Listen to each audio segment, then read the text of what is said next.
Hello everybody! Welcome back to the channel. Today I have with me Logan and Emily, and because we are all beautiful forensicators here at school, we are going to talk a little bit about public speaking and give you some tips and tricks. So many people that we come across on a daily basis absolutely hate public speaking. They either get really nervous or have like true anxiety over it. I know even my little brother absolutely hates public speaking. So we're going to give you a couple tips and tricks because there are times in life where you have to public speak. You have to give a speech. You have to get up and do a presentation in front of a classroom. So we're just gonna give you a couple tips to make that a little bit easier from the professionals, right? Are we professionals? We're professionals. Semi-professionals. So the first thing is to dress confidently. This might not sound very helpful. Logan has the collar over there. Not related to this video.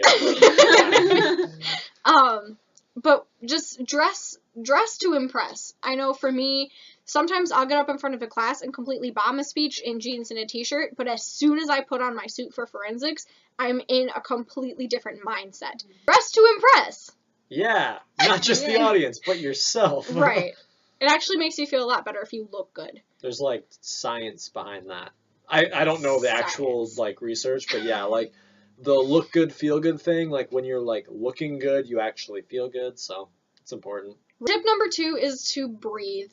I know that I have to take a really deep breath right before I start talking. If I don't, I end up, like, hyperventilating and feeling like I can't breathe throughout my speech. Yes. So as soon as I stand up in front of a round, I literally just have to kind of take about 10 seconds and just take a really deep breath. And focusing on your breathing, depending on what your content is and how your brain works with your content, sometimes it really kind of just helps every once in a while to tell yourself, pause, breathe, then move on. And it can definitely also work for dramatic effect too. If you're in like an interp round or you're doing like a play or something like that, having those pauses allows you to breathe, allows your audience to take in your content, and just kind of gives everyone that moment to be like, whoa.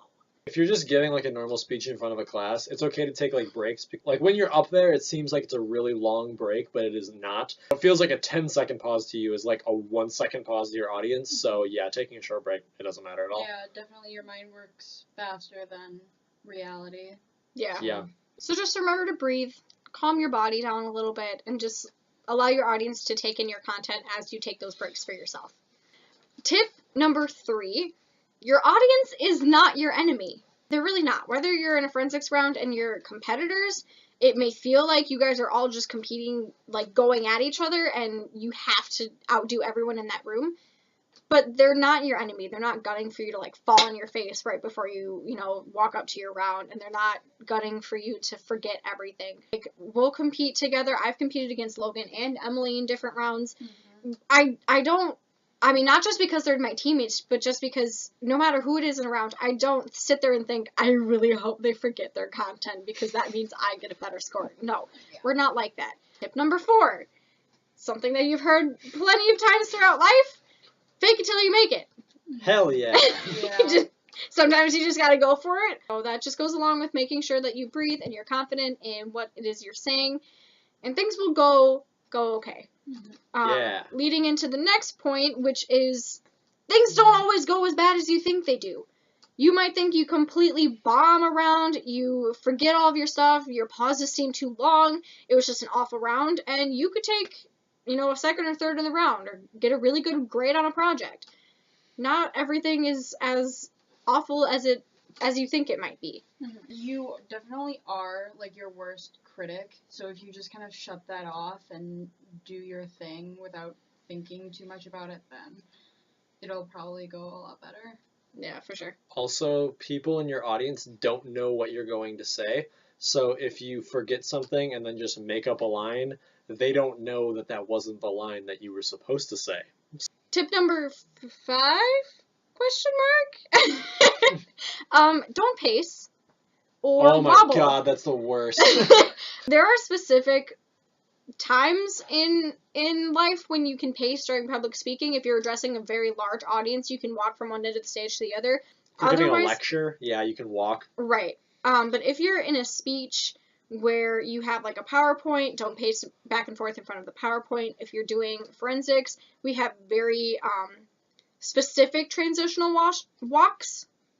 transitional walks. Wax. So we go from one point directly to the next, to the next. Like, we have very specific places to go, and we walk with a purpose. On that same note, don't wobble. This is something that I've picked up when I moved into the PA version of things, because I don't have my black book as like my safety net. I don't really have that to focus on. So I wobble. I'll stand there and I'll like wiggle my shoulders, or I know sometimes when I move to my transitions, I like shake my shoulders and then walk.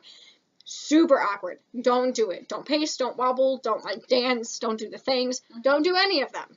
Yeah, I used to like sway a lot when I was like presenting, and I kind of got back into the habit of it in like the beginning of the season. So my coach Jordan threatened to like throw shit at me while like if I was like swaying at all, and it actually really worked a lot. He like threw like one piece of paper at me and then I stopped. So.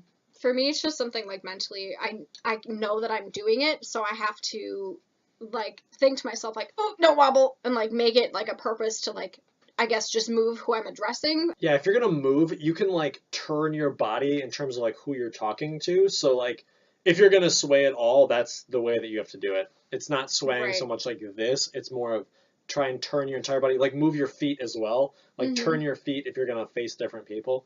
So make it look like it's purposeful. All right. Tip number 6.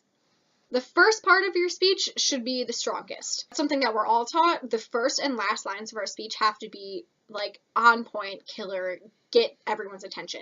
Specifically, the first part of our speeches, like your introduction, your first line should get the attention of your audience, while your introduction obviously needs to very clearly lay out what your speech is about, but it also needs to be strongest because your judge usually doesn't have any critiques yet. In forensics, that's when people are paying the most attention to you, specifically judges, because you haven't gotten far enough into your speech for them to give criticism quite yet.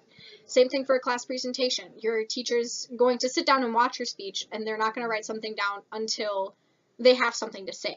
So your introduction or the first part of your presentation, speech, etc. needs to be the strongest. Good gestures, if you have to have gestures, strong first line, really, really clear outline of your content. It's really helpful for both your audience and for your judges and yourself to make sure that that introduction is the strongest thing, because you really want to get people's attention right off the bat. Same thing goes for your ending. The last, like, your conclusion or the last line of your speech needs to be very strong, because that by then most of your criticisms will be written down because they're in the middle of the speech. Your audience is either has been paying attention the whole time or is kind of like coming to like, oh, we're done, thank God. Not that your speech is, a bad speech, which is like sometimes audiences zone out, it happens. But that last line also, you want to leave a lasting impression with everybody in that room, whether, again, it's a presentation, a forensics round, so on and so forth.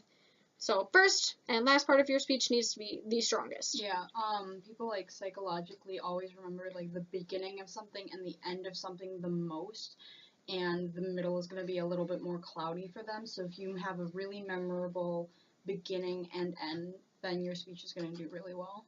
And if you nail the first part of it, odds are you'll be like, oh, I can do this because I just killed my intro. So for the rest of it, you'll be a lot more confident. It'll make everything better. Last but not least, tip number 7 is expect to be nervous.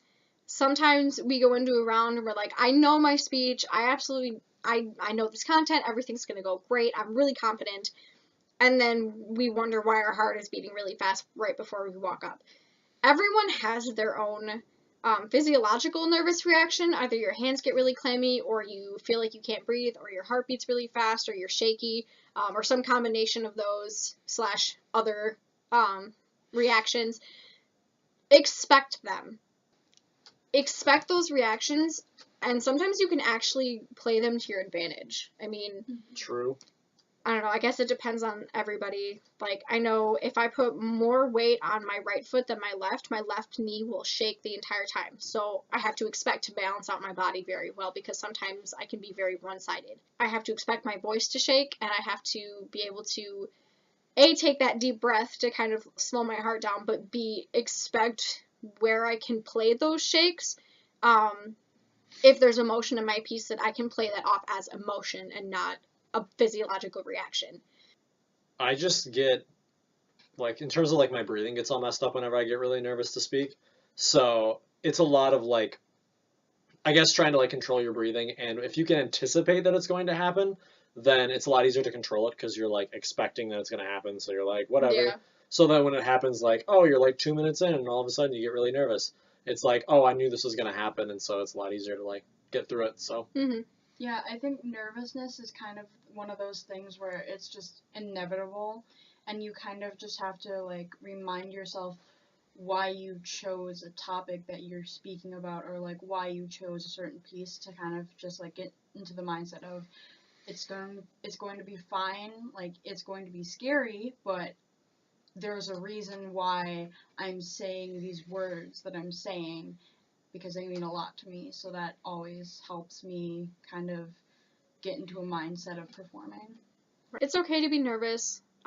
So just expect that. Try and pay attention to your physiological reactions so you can counteract those. I get nervous and I do this for fun. So Right. Yeah.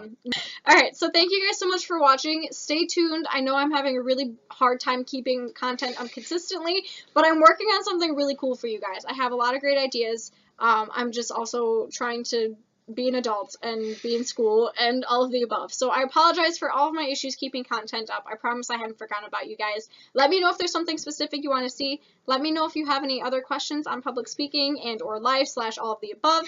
And I will see you guys as soon as I can on Gypsy Warrior Style.